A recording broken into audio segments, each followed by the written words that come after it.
On January 8th, 2011, a gunman opened fire outside a supermarket in southern Arizona. 19 people were shot, 6 of them fatally, and 1 was left in critical condition. That 1 was U.S. Representative Gabrielle Giffords, the target of the attack. The exact motives of the attacker, Jared Lee Loughner, are unknown. This tragedy has resonated across the country, both emotionally and politically.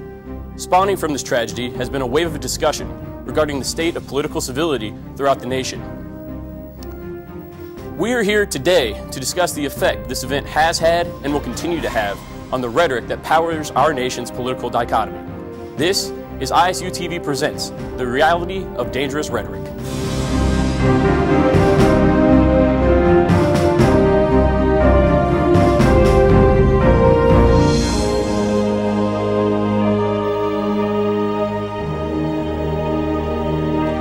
I'm James Redler, and I'll be your host tonight. Joining our discussion is Dr. Amy Schlegel, Director of the Speech Communications Program for the English Department, Panteles Corovillas, a senior in Liberal Studies, Brandon Blue, a senior in Journalism and Mass Communications, and Cam McKenzie, a junior in Journalism and Mass Communications. Thank you all for being here. This incident has brought attention to the tone of current political discussions. Dr. Schlegel, we'll start with you. What light has this shed on the current state of political discourse? Well, it's brought attention to an issue that had been talked about a lot during the recent campaign, and a lot of the violence in the discourse, and especially through the midterm election campaigns. We had a lot of posters, we had a lot of demonstrations, and we saw really an escalation in public discourse that seemed a little more radicalized, a little more vindictive, a little more energetic than what we had seen in recent years in our political discourse. This event created an opportunity for people to revive that discussion that had laid low after the elections. And we've been reaching a kind of new normalcy. We're looking for a new way to do our public discourse. I'm not sure that there's a big relationship between the events that happen and political discourse in terms of a causal relationship. But for our political community, I think it has created an opportunity to raise this important issue again. Right. So should the time to effect change come after a tragedy like this, or should there be a better platform for it? So you speak of it as being a kind of a point where it's come into focus a little bit more. So Brandon, we'll go to you. Do you think that this can serve as that platform, that it should be the time to change and reawaken that discussion, or do you think it's just going to fade and will it be effective? I think it can serve as that platform. I don't really know if I would agree that it is the time. It kind of feels like it's, how do I want to say this? Well, using a tragedy, to kind of further a political agenda. For example, there's hypothetical two parties. One didn't feel that there was a need to address, rhetoric and so on. And the other one did, I can see how there would be a perception that, side one was really just using it to, kind of push their agenda. One reason I think this might not be the time is because I'm kind of pessimistic about what will really happen. But if, there comes a point where change really is affected, we really do change fundamentally the way that political discourse occurs, I think then, looking back, we can agree this was the time to do it. And we'll probably even ask ourselves why we didn't do it earlier. Right. Okay. Panteles, what do you think? Do you think that the blame for the current state of this rhetoric, it falls on the American people for allowing it to be accepted and effective, or without any backlash, or do you think that the blame lies solely with the people who are making these statements and those broadcasting it? I think to frame my answer to that question, I'd like to touch on this last one too for a minute. And in terms of asking whether this is the time for this kind of awareness, I think we have to ask for who is it the time, right? Because there's many people involved in a lot of different interests when it comes to things like this. And in terms of a political tactic, it's effective. It's effective to use tragedy to get people's attention around an issue. And it's time and time again in history, it's proven to be effective, right? And if we have a personal connection to, say, the people involved, if we feel sympathetic because we've had family members who have experienced something similar, right? We feel as if it's exploiting a tragedy, and maybe in that position it is. But I think in terms of a political tactic when we're in a very competitive environment, especially with polarizing sides in terms of politics right now. It's going to be effective, and I'm not surprised that people are jumping on it, and people are jumping on it from different angles, whether it's rhetoric or gun control laws or other things. And those, I think, some of the debates that are springing up just from this incident are happening all across the country in terms of local conditions, in terms of local policy, and they're using it as kind of that backbone for that. So, you know, if you ask if it's the time, I think it depends on who you're asking. Lines aren't clear, and they don't know who to look for, and they trust in people like Jon Stewart, who are comedians, right? And it's unclear. The lines are blurred, and Facts become something we're not willing to accept. G morning, sunshine. Wakey, wakey. Text me back. Need to figure out Jody's gonna move. Hey, did you tell your parents about us? Let's skip first period together. Did you get all my texts? Is practice over yet? Where are you at? Are you with your friends? That's L-A-A-A-A-M-M-E-E-E. Capital X, lowercase o, capital X, lowercase o. I love you. JK. I hate you. JK. Are you ignoring me? We're in a huge fight right now. Is this something I did? I can see your lights on. I'm coming over. This isn't a joke. What'd you dream about? Me? I'm lonely. Holla back. Holla back. Let's try something new. Nude pics. Send me some. Text me.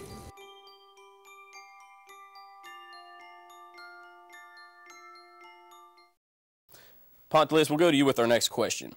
Has recent political discourse crossed the line from vigorous to violent? And if so, is there an acceptable means in which to police the violent discourse? I think that's a tricky question to answer in the sense that there's no clear line between violent, I think, and more passive forms of discourse. And I think it always fluctuates as well in between different people and how they present themselves, and that varies in congressional sessions, and that varies over time. And so I think it has at times. I mean, in this specific case, it brings it to our attention after a gunman who, there was claims of mental health and other issues that we can try and answer that. So I don't know if it's necessarily clear, pure political discourse, and it's more mucked, and it's, that maybe that act was violent, but to say the discourse itself, I mean, you look the British Parliament, it's not the most peaceful process, right?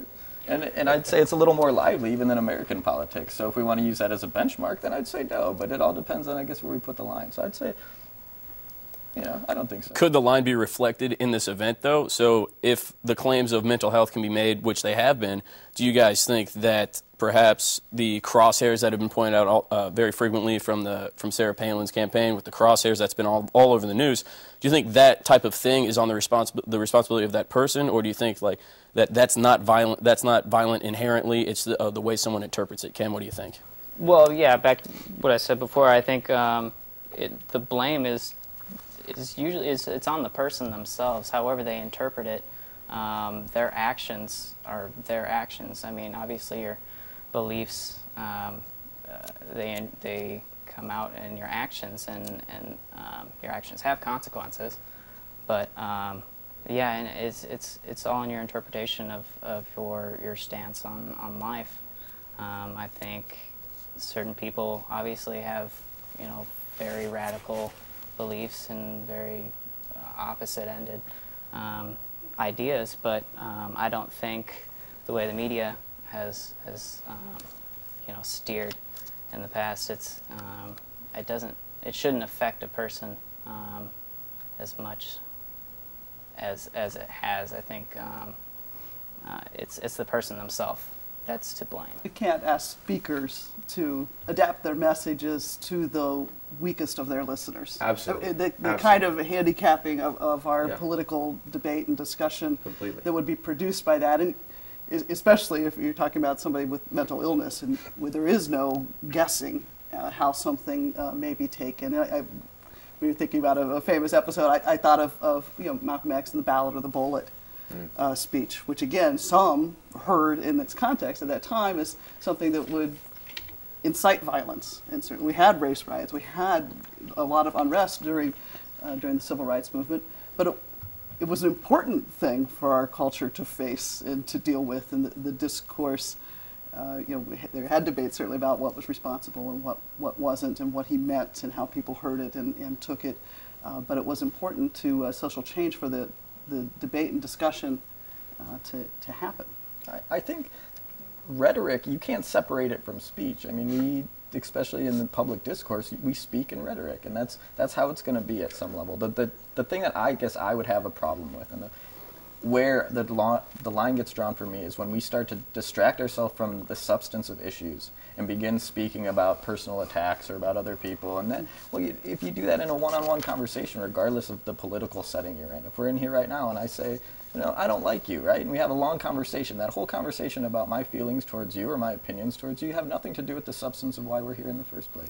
And I think that happens more often than not in politics. And that's when I think if we want to draw any kind of line within this is where it should be drawn. When we stop talking about issues and we start talking about other people or things for the sake of winning votes. Well, and that's fair. And that goes back to the question of responsibility, though, is what's popular are those personal attacks. It gets more people's attention. So does that responsibility not lie with those receiving the message as well, to those of us out in the country who only pay attention when someone makes a personal slam at somebody and they're not just talking about issues? Where does that lie in terms of responsibility? There's no doubt in my mind that part of what's fed into this impolite discourse is the strain on people's attention. How do you capture the public's attention today? We've never lived in such a society of such fragmented attention before, and I work with students teaching public speaking. It's like, oh my gosh, I'm so sorry. You have to go out there and talk to an audience that has out their cell phone, has out their laptop, thinks that they can multitask successfully. And the challenge of somebody to feel listened to, for communication to succeed, you have to be really willing to engage with somebody else, listen to them first, understand their position, and respond. And if we lack that skill as a society, that we're inviting an escalation of discourse and attention-gaining strategies. And I think we've created a creature in part through our poor audiences. And I think it's an unfortunate trend to think, too, that because we have people who are not paying attention, that in order to make them pay attention, we have to create attacks and we have to do things that are going to draw it. And I think that by continuing to do that, we're losing our audience and using it as a tactic to gain our audience. And I think it's eroding what public discourse was about in that sense. And by thinking that, okay, they're increasingly not listening, well, we need to be more exciting, more eventful, right? And by doing that, we only erode it even more while using it as a means of trying to get away from that. So I think it's almost a backwards approach to trying to solve our problem. But where is that feeling of emotion when you stand in front of a group of people and say your opinion? I can't tell you, on the major networks, you got Bill O'Reilly, you got Glenn Beck, you've got Keith Olbermann, but I cannot tell you the name of a single, journalist. Maybe Piers Morgan. That's a name I've heard. I don't even know who he is. Yo, check out this chef, right? Right? That's so gay. That's really gay. Dude, look at those hands. Please don't say that. What? Don't say that something is gay when you mean that something is dumb or stupid. It's insulting. It's like if I thought this pepper shaker was stupid and I said, man, this pepper shaker is so 16-year-old boy with a cheesy mustache. Just saying. When you say that's so gay, do you realize what you say? Knock it off.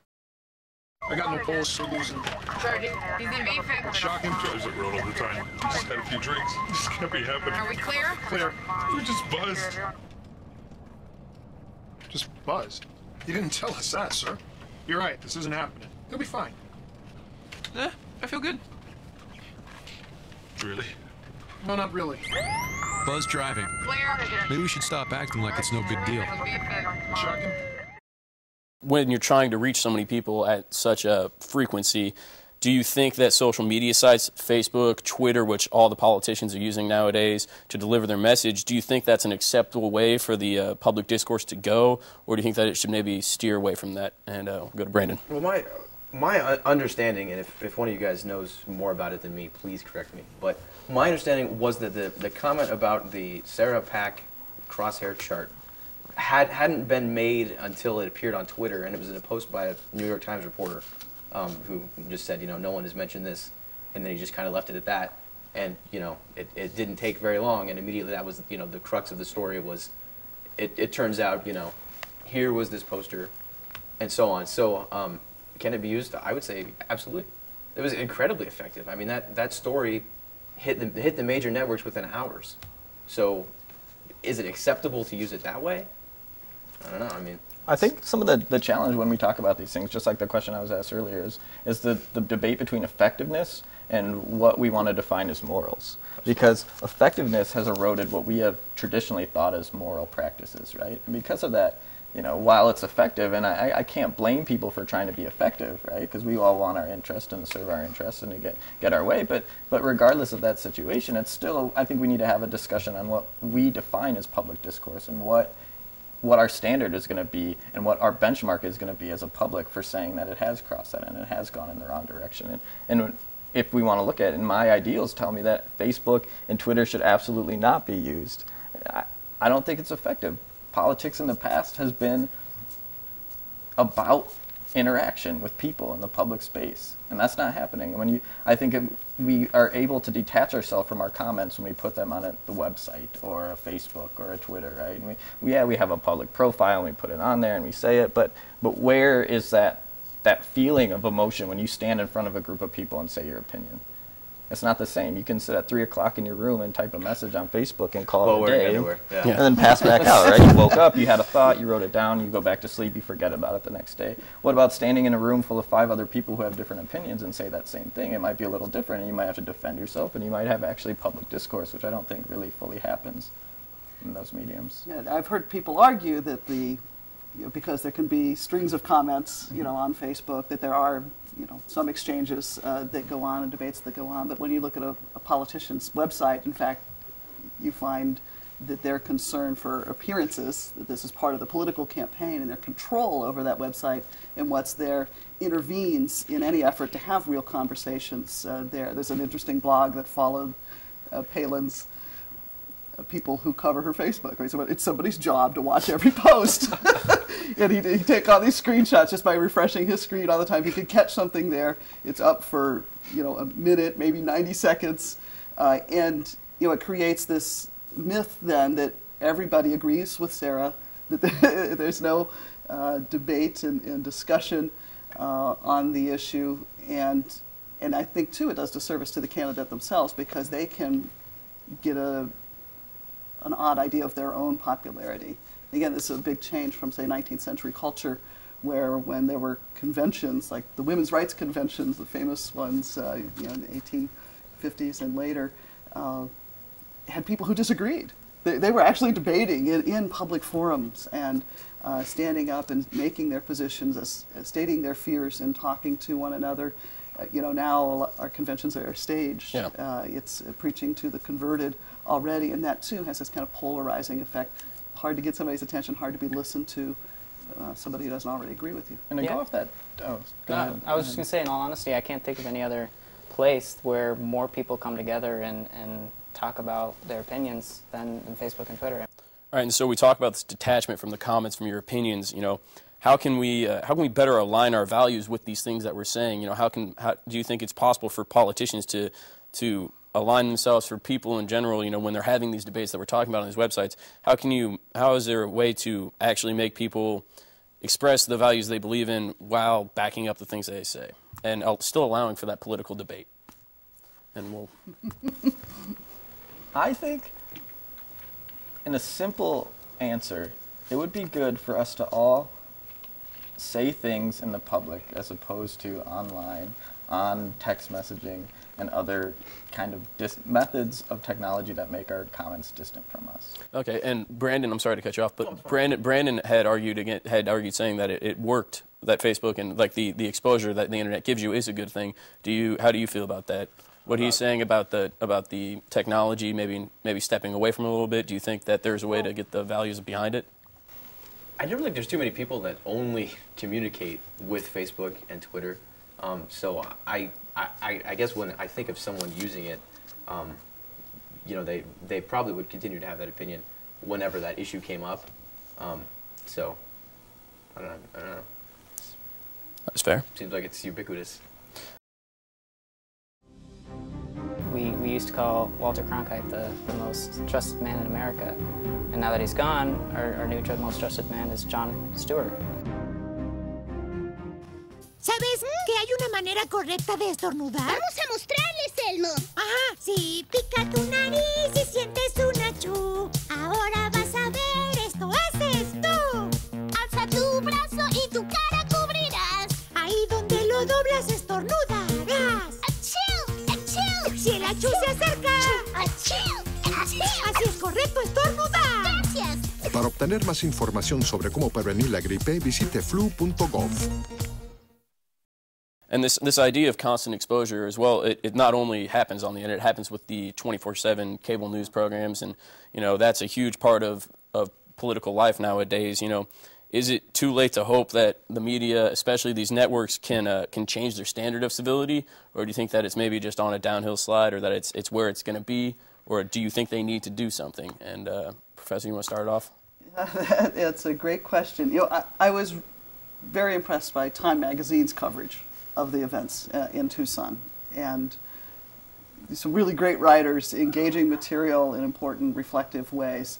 And the news magazines haven't always done that. I think in the past they were accused because it was shorter coverage than some of the other, like the Atlantic Monthly or long journals that had much longer treatment of some of the contemporary issues of the day and discussions, so that they seemed to be rabble raisers and trying to get people's attention, and now they've become this more conservative, reflective voice while we have this immediacy.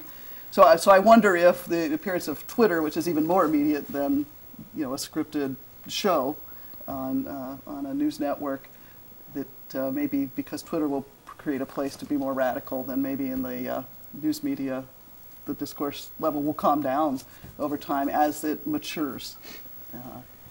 Going with the idea of maturity, right? I think it takes time, right?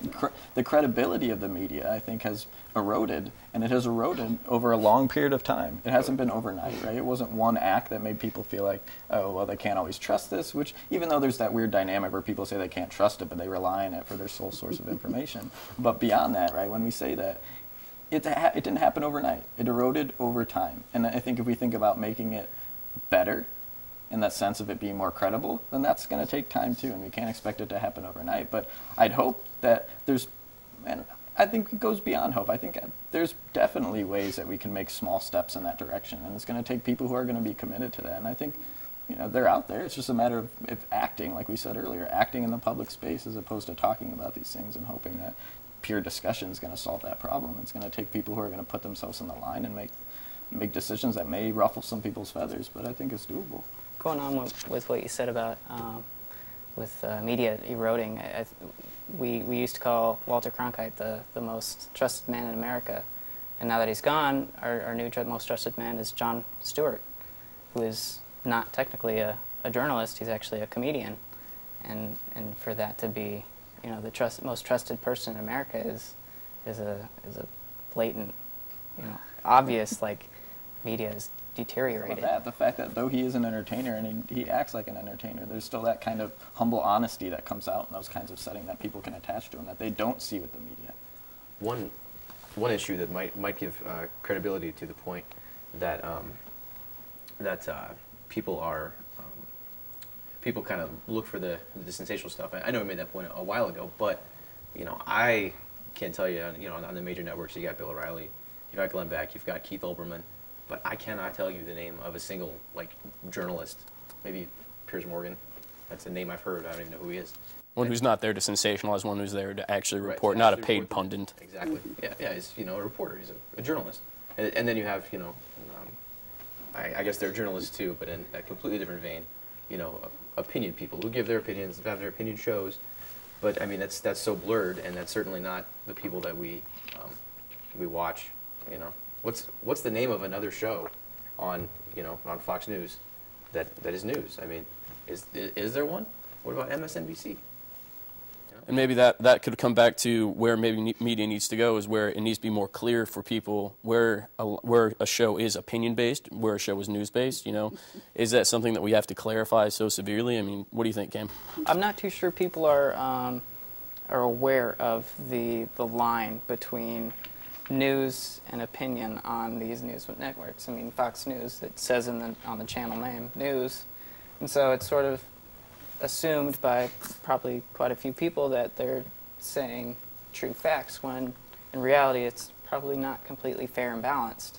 I think Brandon made a good point too, that just the way you revealed your question or your answer to that question, I think was what the problem in itself, the fact that the lines aren't clear. We're not sure what it is anymore. You ask kids in class, they don't study the difference between fact and opinion. They don't study the difference between fact and inference, right? We don't know that growing up. We don't learn that, right? And then we get out and we get bombarded with ads and media messages, right, coming from every different direction, whether it's from our cell phone or whether it's from the television or whether it's from the radio. Those lines are blurred, and that makes people uncertain. And then we talked about earlier about, if it's good for rhetoric in terms of getting people out and the apathy that people are feeling, well, they're uncertain. So the apathy, I don't think, is necessarily getting them more interested by having stronger rhetoric or being more exciting, but it's the fact that those lines aren't clear and they don't know who to look for, and they trust in people like Jon Stewart who are comedians, right? And it's unclear. The lines are blurred, and it's kind of a hodgepodge of ideas. And I think it's also difficult in a 24-hour cable news format to really stay objective. I think that's really a very lofty goal. Yeah. Because, going back to the shooting in Tucson, the details were very, very scarce at the beginning, but when you're doing 24-hour news, you can't just report the same thing over and over again and then go off to, what's the price of, of gas or something like that. You have a roundtable discussion, and then you talk about it, and you keep it going until the next thing comes out, and there's just not, it almost died with the objectivity that has almost died with the advent of just now. And I think, I'm sorry, go ahead, Professor. Well, I was just thinking how in some cases, think about the blurring between opinion and fact, and certainly it's something we struggle with. We struggle with in the classrooms to help people develop a better sense of critical thinking. But sometimes I'll have conversations with people who are like, well, it's all just opinion. And so the blurring is this other way that facts become something we're not willing to accept. And that is where I want to draw the line in terms of public discourse, and what matters in public discourse is to make factually grounded claims and to have them listened to. And not, well, that's just your opinion on the debt that we're facing. There's a number about that, and yeah, there's different interpretations, but I think we ought to be able to talk honestly about what something costs as a government program. We ought to be able to talk honestly about impacts on the environment without having something like that dismissed as a political agenda, when we can point to science, we can point to facts. And it's scary for me to live in a place where that kind of political discourse seems to have no place. Again, right, that the media doesn't tell people what to think, but it's notoriously good for telling them what to think about.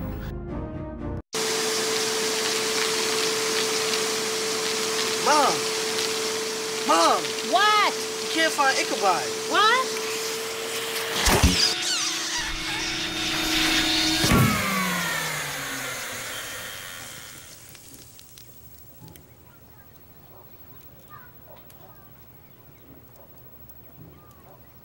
You don't have to be perfect to be a perfect parent. There are thousands of teens in foster care who would love to put up with you.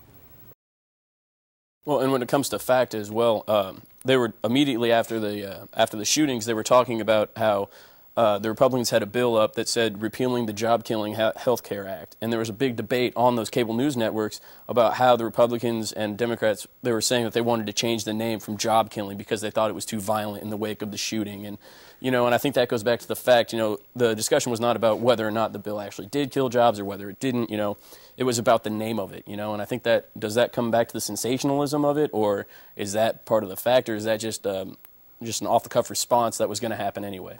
What do you think? I think that's the magic of PR, right? And our insane paranoia over the things we put out in the public space because someone's of fear. Gonna take offense to it. And we're and that again distracts, I think, from the issues, and that's where my problem is with it. That we're not ever talking about issues in these spaces.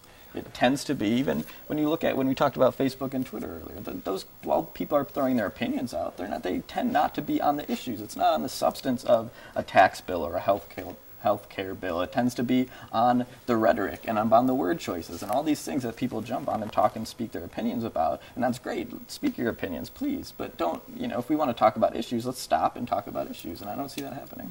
Who wouldn't be, in support of repealing a job-killing bill? And I think that goes on all fronts, right? Where the way we name bills, for example, can encourage that kind of discourse. The way we treat ourselves as people, the people around us, right? We can encourage that kind of a discussion with the people around us, and we can do it with the media can do that. They can encourage it. So I think encouragement in terms of getting public discourse needs to happen on all fronts. It's not, we can't put the responsibility solely on people who are naming bills, and we can't put it solely on people who are having conversations or writing on Facebook and Twitter walls. Everyone's got to encourage that kind of environment. Unless we encourage it, it's not going to happen, I don't think. Well, and it speaks to the passion that both parties hold in terms of and it seems like when someone tries to go a little bit independent, you hear, they're being slammed by their party and the other party because they're not with those talking points, How can someone overcome that difficulty and not siding with their party so specifically? If somebody is an independent, how do they overcome? Not necessarily an independent by label, but in their party even, just more towards the center, more towards whatever direction their stance happens to be. The Congresswoman from Arizona is kind of right. been a nice model, really, of it. The fact that she got to read the First Amendment. The First Amendment. The best earlier, amendment. the best amendment.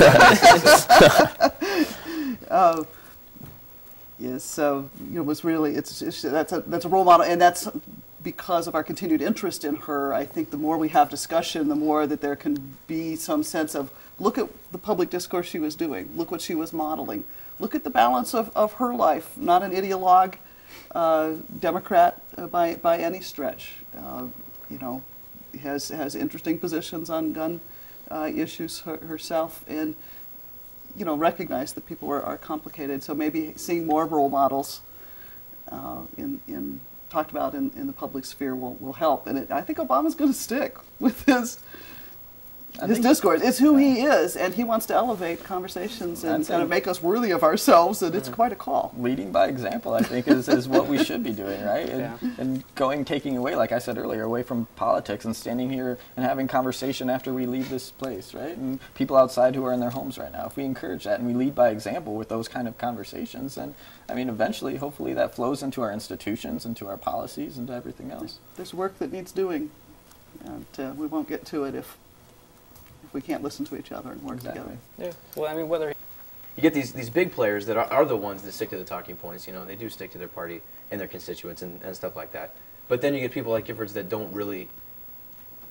I, to be quite frank, did not know that she even existed before she was shot. It was never. It just wasn't even something that I. But why not? Why do you think she hasn't? Why? Well, because she's not that sensational figure that gets those views and gets those ratings up. She is a person that sticks to her convictions, does what's right. But it seems like that you're putting the responsibility on her to frame herself for the media, right? Not that at all. we have to excite the media. Where I think it would go the other way, right? The media should highlight on the people who are doing that. Right. That's what I'm saying in a very roundabout way. Okay. I don't think that you should. I agree completely with Camp. Stick with your convictions. That is one of the most commendable things that you can do in politics today. Stick with what you believe, even when it gets hairy, and that's. Well, and this comment has been made time and time again, right? That the media doesn't tell people what to think, but it's notoriously good for telling them what to think about, right? And if that's the case, if we want people to highlight on people like her, right, who are sticking to their convictions, then the media has a hand and a big responsibility in highlighting on those people and seeking them out. And if the public doesn't get that right away, if we are also criticizing the public for being overly dependent on the media, then I would assume that if the media does a good job of highlighting on those people, that it may start feeding into the public mind. So, are you going out tonight? I can't. My parents say I have to be home right after work. That's so gay. Totally gay. Ugh, that is so Emma and Julia. Why are you saying that's so Emma and Julia? Well, when something is dumb or stupid, you say that's so Emma and Julia. Who says that? Everyone. Imagine if who you are were used as an insult. When you say that's so gay, do you realize what you say? Knock it off.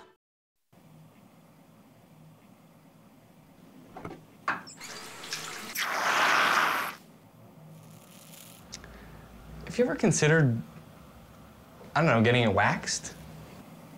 Waxed? Yeah. Bro, that's a little weird. I don't know. Doesn't seem that weird to me. Just keep shaving my back, okay? Oh, dude, can I get a bite? What? With my spoon? This is disgusting. Hello and welcome back. To end our night, we're going to have a question for all of our panelists, and we'll start with Cam. Cam, what do you think is the most important point to take from this discussion tonight? God, we've talked about so much, and I haven't come up with anything. I think probably what Paneliste said, actually, trying to remember the quote that he said, the media doesn't tell us what to think, but what to think about. And I think that sort of says a lot about, you know, how our society is ruled today. All right, Professor? I wasn't sure what I was walking into here tonight in the discussion, and I guess I was relieved that we really did seem to be in agreement that there was no direct causal relationship between violent rhetoric and the events in Arizona, because I don't think that can be supported by the evidence that we're finding in the situation. There's certainly a lot of important issues to be talked about related to this, but in terms of concern about violence in discourse, we didn't get up in arms really about that as a group, and so that was an interesting takeaway. I'm certainly more concerned still about our willingness to listen to each other and to have factual basis and be able to be persuaded, as well as to persuade others that's critical to our success as a civic community. Right. There seems to be this growing discontent with the state of public discourse, and I think that seemed to be a theme that just happened within this conversation too, just as a periphery conversation that happened out of the subject here. And I think if we really hope to reform our political institutions and our institutions of media, then it's going to require sacrifice. And I think we like to point the finger and we like to point blame, but it's going to take sacrifice from everyone. And sacrifice means that it's going to take time too, right? And that's going to mean our media, our politicians, our public, right? All of them, including, our businesses, right? Because we often take businesses out of the equation and the level of influence they have on political rhetoric and media and all these other things. And we all have to take responsibility for it. And I think it all starts with a change of mindset. If we all start looking at it, right, then it reflects into action, and action reflects into, real political discourse, which affects, our media and what our media covers, and affects our politicians and the responsibility that gets put on them and ourselves. And I think it's important that we be willing to make that sacrifice if we really stand behind the things we talk about. All right, Brandon? I'll say kind of the same thing, but a little different. Politicians are politicians. No matter on which side of the aisle they sit, the media is the media, regardless of which channel you're going to flip to. And I think if we really want to see a change in any kind of discourse, it's not going to start with that. It just isn't. It's you, me, we leave, everybody. So. All right. And with that, we'll bring to close our discussion of political rhetoric in America. We'd like to thank all of our guests for being with us to help us tackle this really important issue. This has been a special presentation of ISU TV. Thank you and have a good night.